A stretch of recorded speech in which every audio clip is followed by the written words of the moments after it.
লোকটা মাত্রই তার খেলার জার্সিটা খুলেছে, আর ঠিক তখনই সে বুঝতে পারল তার পেছনে কেউ খারাপ মতলব নিয়ে দাঁড়িয়ে আছে। সে একটুও ঘাবড়ালো না, বরং খুব শান্তভাবে নিজের জ্যাকেটটা ভিজিয়ে নিল আর হাতে থাকা স্ক্রুড্রাইভারটা শক্ত করে ধরল।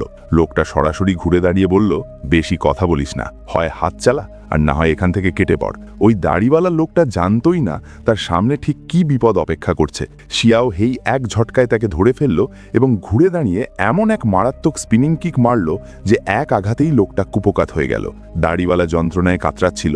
তখনই তার সঙ্গীরা তাকে বাঁচাতে ছুটে এলো। শিয়াও হেই কোনো সুযোগ না দিয়ে হাতে থাকা জ্যাকেট আর স্ক্রুড্রাইভার দিয়ে তাদের ওপর ঝাঁপিয়ে পড়ল। একের পর এক দুর্দান্ত পাঞ্চ আর কিক দিয়ে সে সবাইকে মাটিতে লুটিয়ে দিল। ডান দিক থেকে আসা এক আক্রমণ সে নিমিষেই প্রতিহত করে তাকে আঁচড়ে ফেলল।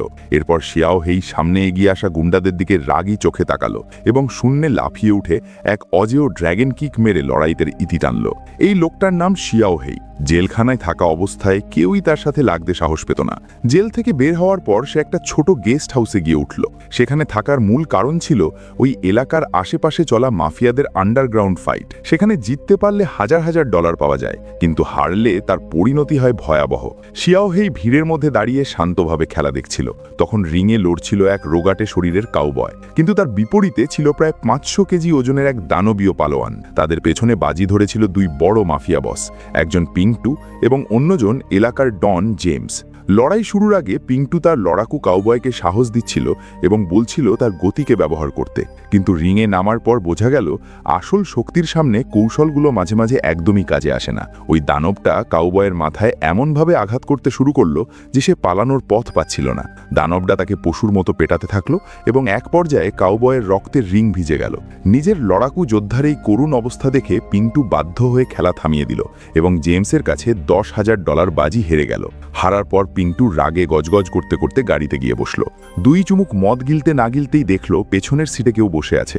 সে আর কেউ নয়, আমাদের হিরো শিয়াও হেই। পিংটু ভয়ে পিস্তল বের করতে চেয়েছিল, কিন্তু শিয়াও হেই জানালো তার কোনো খারাপ উদ্দেশ্য নেই। তার হয়ে লড়াই করতে চায় এবং ওই দানব পালোয়ানকে হারিয়ে দেওয়ার প্রতিশ্রুতি দেয়। পিন্টু তাচ্ছিল্যের হাসি দিয়ে বলল, তুই তো একটা নগণ্য চুনোপুটি, তোকে দিয়ে কেন আমি টাকা নষ্ট করব? আর ওই পালোয়ান তোর মতো অখ্যাত কারোর সাথে লড়বেও না। শিয়াও হেই তখন $300 বের করে পিন্টুর হাতে দিয়ে বলল, আগে আমার সামর্থ্য প্রমাণের একটা সুযোগ দাও। টাকা যা জেতা যাবে তার সামান্য একটা অংশ আমাকে দিলেই হবে। হাতে কোনো লড়াকু নেই দেখে পিন্টু শেষ পর্যন্ত রাজি হয়ে গেল। তারা শিয়াও হেইকে নিয়ে আবার সেই লড়াইয়ের মাঠে ফিরে গেল। সেখানে তারা চশমা পরা এক গোল্ডেন স্পন্সরের দেখা পেল এবং তাকে চ্যালেঞ্জ জানালো। স্পন্সর খুব সহজেই রাজি হলো, কারণ সে জানত তার যোদ্ধারা বেশ শক্তিশালী। লড়াই শুরু হতেই প্রতিপক্ষ রাগে ফেটে পড়ল, কিন্তু শিয়াও হেই অন্যদের মতো ঘুষি ব্যবহার না করে হাতের তালু ব্যবহার করে অদ্ভুত এক কৌশল দেখালো। প্রতিপক্ষ যখন হুঙ্কার দিয়ে এগিয়ে এলো, শিয়াও হেই এক নিমিষে তাকে কুপকাত করে ফেলল। চোখের পলকে লড়াই শেষ করে দেওয়ায় পিংটু খুশিতে আত্মহারা হয়ে গেল। সে বুঝতে পারল শিয়াও হেইকে দিয়ে সে অনেক টাকা কামাতে পারবে। পরদিন পিংটু আবারও তাকে নিয়ে লড়াইয়ের মাঠে এলো। তখন রিংয়ে দুইজন সুন্দরী মেয়ে একে অপরের ওপর ঝাঁপিয়ে পড়েছিল। এই আন্ডারগ্রাউন্ড লড়াইয়ে ছেলে মেয়ের কোনো ভেদাভেদ নেই, এখানে শুধু শক্তির বিচার হয়। এক মেয়ে অপরজনকে একের পর এক ঘুষি মেরে একদম নাজেহাল করে জয় ছিনিয়ে নিল। রিংয়ের দিকে তাকিয়ে শিয়াও হেই ভ্রু কুচকে খেলা দেখছিল। পিংটু তখন এক টেকো মাথার বসের কাছে গিয়ে শিয়াও হেইকে নিয়ে $5,000 বাজি ধরল। শিয়াও হেইর রোগা শরীর দেখে টেকো বস ভাবল এটা তো ফাউ টাকা জেতার সুযোগ, তাই সে সাথে সাথেই রাজি হয়ে গেল। লড়াই শুরু হতেই প্রতিপক্ষ তাকে কিছুটা পরখ করে নেওয়ার চেষ্টা করলো, কিন্তু শিয়াও হেই এক মুহূর্তেই তার দুর্বলতা বুঝে ফেলল। প্রতিপক্ষ বাম হাত দিয়ে ঘুষি চালানোর সাথে সাথেই শিয়াও হেই পাল্টা এমন এক মোক্ষম আঘাত করল যে লোকটার মুখের দাঁত পর্যন্ত নড়ে গেল। আমাদের শিয়াও হেইর ক্ষমতা দেখে পিংটু উত্তেজনায় ফেটে পড়ল এবং চিৎকার করে চ্যালেঞ্জ ছুড়ে দিল যে তার লড়াকুর সাথে কি একসাথে দুইজন লড়তে পারবে। টেকো বস কথাটা কানে নিল এবং সত্যি সত্যি দুইজন পেটানো গুন্ডাকে রিংয়ে পাঠালো। প্রথমে যে আক্রমণ করতে এলো, শিয়াও হেই তাকে এক তুড়িতেই উড়িয়ে দিল। এরপর লাল জামা পরা গুন্ডাটা যখন আক্রমণ করতে এলো, শিয়াও হেই তাকে পেঁচিয়ে ধরে এমন এক আছাড়ে মারল যে সে আর উঠে দাঁড়াতে পারল না। শিয়াও হেই 360 ডিগ্রি ঘুরে তাকে পুরোপুরি নিয়ন্ত্রণে নিয়ে নিল। অবস্থা বেগতিক দেখে ওই টেকো বস নিয়ম ভঙ্গ করে আরও কয়েকজনকে রিংয়ে নামিয়ে দিল, কিন্তু শিয়াও হেইর কাছে তারা ছিল ডাল ভাতের মতো। সে খুব সহজেই একের পর এক সবাইকে ধোলাই করতে থাকলো। তার পায়ের কারিকুরিতে গুন্ডারা রিংয়ের বাইরে গিয়ে পড়ল। লড়াই শেষে যখন টেকো বস টাকা দিতে টালবাহানা শুরু করলো এবং টাকাগুলো তার প্যান্টের ভেতরে লুকিয়ে শিয়াও হেইকে চ্যালেঞ্জ করলো হাত দেওয়ার জন্য, শিয়াও হেই এক মুহূর্ত দেরি না করে তাকে মাটিতে আছড়ে ফেলে তার প্যান্ট ছিঁড়ে টাকা বের করে আনলো। তার এই বীরত্ব দেখে পাশে থাকা এক নীল পোশাকের সুন্দরী মেয়ে তাকে অন্য এক জায়গায় লড়াই করার দাওয়াত দিল। শিয়াওহের কপাল আজ খুলে গেছে বোঝাই যাচ্ছে। এই লড়াইয়ের পর শিয়াওহের নাম চারদিকে ছড়িয়ে পড়ল, কিন্তু সে এতে একটুও গা ভাসালো না। সে প্রতিদিন পাহাড়ের চূড়ায় গিয়ে নিজের মার্শাল আর্ট প্র্যাকটিস করতে থাকলো। পিন্টু তাকে ব্যবহার করে কাঁড়ি কাঁড়ি টাকা কামাতে লাগলো এবং একের পর এক ম্যাচ জিতে শিয়াওহেই এক অপরাজিত যোদ্ধায় পরিণত হলো।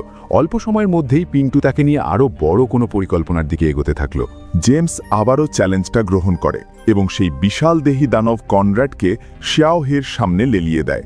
দুই লড়াকু একদম প্রস্তুত, আর রিংয়ে এখন টানটান উত্তেজনা। এই কনরাড ওজনে আর আকারে শিয়াওহের চেয়ে অন্তত দ্বিগুণ বড় হবে, কিন্তু শিয়াওহের নড়াচড়া ছিল বিদ্যুতের মতো দ্রুত।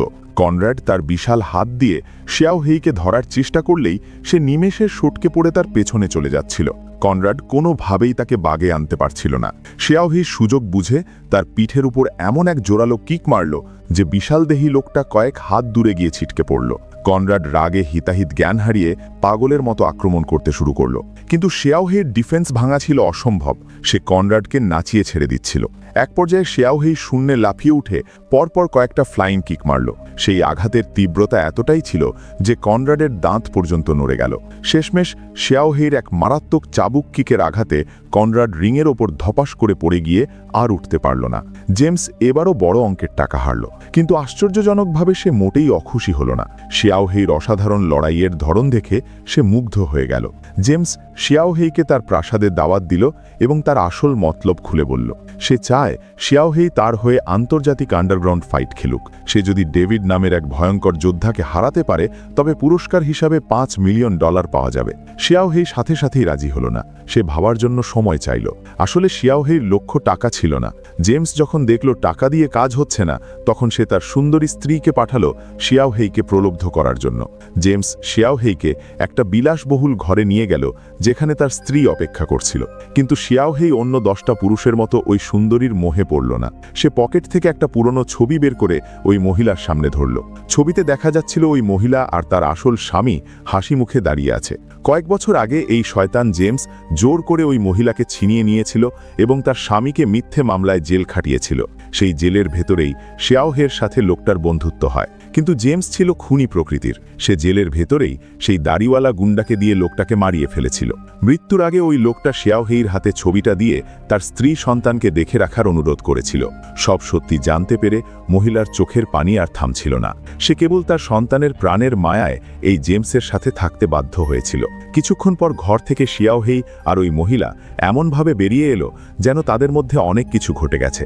জেমস এটা দেখে মনে মনে খুব খুশি হলো যে তার চাল কাজে লেগেছে। জেমস ওই মহিলাকে শিয়াওহেইর হাতেই তুলে দিল, কারণ তার কাছে ভালোবাসার চেয়ে টাকা আর জেতাটা অনেক বড় ছিল। পরদিন রাতে শুরু হলো সেই মহাযুদ্ধ। জেমস $5 মিলিয়ন বাজি ধরল এবং আন্ডারগ্রাউন্ড লড়াইয়ের মালিকদের হাতে টাকা বুঝিয়ে দিল। পুরো গ্যালারি তখন বিলিয়নে আর দর্শকে ঠাসা, আর চারদিকে সশস্ত্র রক্ষী মোতায়েন। লড়াই শুরু হতেই দুই যোদ্ধা একে অপরকে মেপে নিতে লাগলো। প্রতিপক্ষ কালো পোশাকের যোদ্ধাটিও ছিল বেশ কুশলী। সে একের পর এক কসরত দেখিয়ে শিয়াওহেইকে কোণঠাসা করার চেষ্টা করছিল। শিয়াওহেই প্রথমে তার আক্রমণগুলো সহ্য করে নিচ্ছিল এবং পাল্টা আক্রমণের সুযোগ খুঁজছিল। শিয়াওহেইর প্রতিটা ডিফেন্স ছিল দেখার মতো। এক পর্যায়ে সে সুযোগ পেয়ে প্রতিপক্ষকে আছড়ে মাটিতে ফেলে দিল, কিন্তু ওই যোদ্ধাটিও হার মানার পাত্র নয়। সে শিয়াওহেইর গলা চেপে ধরল। শিয়াওহেই কৌশলে তার বাঁধন আলগা করে এক জোরালো আঘাত হেনে পিছিয়ে গেল। এবার সেই কালো পোশাকের যোদ্ধা তার কোট খুলে ফেলল। তার মানে এখন সে আসল খেলা দেখাবে। লড়াই এখন চরম পর্যায়ে। শিয়াওহেই তাকে উস্কানি দিচ্ছিল মারার জন্য। প্রতিপক্ষ রাগে ফুসফুসে উঠে এলে শিয়াওহেই তাকে পরপর কয়েকটা ঘুষি মেরে ধরাশায়ী করে ফেলল। গ্যালারিতে তখন করতালির শব্দ। শিয়াওহেইর এক একটা ফ্লাইং কিক আর পাঞ্চ প্রতিপক্ষকে একদম নাজেহাল করে দিচ্ছিল। লড়াইয়ের শেষে যখন শিয়াওহেই জয়ী হওয়ার একদম দ্বারপ্রান্তে, ঠিক তখনই সে সবাইকে চমকে দিয়ে মেঝেতে চাপড় দিয়ে নিজের পরাজয় স্বীকার করে নিল। অর্থাৎ সে স্বেচ্ছায় হার মেনে নিল। এটা দেখে জেমসের মাথায় যেন আকাশ ভেঙে পড়ল। তার $5 মিলিয়ন এক নিমেষেই ধুলোয় মিশে গেল। জেমস রাগে পাগল হয়ে ছুরি নিয়ে শিয়াওহেইকে মারতে তেড়ে এলো, কিন্তু জেমস তো আর পেশাদার যোদ্ধা নয়। সে শিয়াওহেইর ধারে কাছেও ঘেঁষতে পারল না। শিয়াওহেই জেমসের ছুরিটা কেড়ে নিয়ে ছুঁড়ে ফেলে দিল এবং একটা মশাল দিয়ে তাকে পেটানো শুরু করল। জেমস হার মানতে চাইছিল না, উল্টো শিয়াওহেইর ওপর ঝাঁপিয়ে পড়ার চেষ্টা করল। এবার শিয়াওহেইর ধৈর্যের বাঁধ ভেঙে গেল। সে এক কোপে জেমসের বাম ভিড় থেকে বিচ্ছিন্ন করে দিল। ঠিক তখনই পুলিশের সাইরেন শোনা গেল। আসলে শিয়াওহেই আগে থেকেই পুলিশের কাছে সব তথ্য পাঠিয়ে দিয়েছিল এবং পুরো আন্ডারগ্রাউন্ড লড়াইয়ের গোপন ভিডিও ফাঁস করে দিয়েছিল।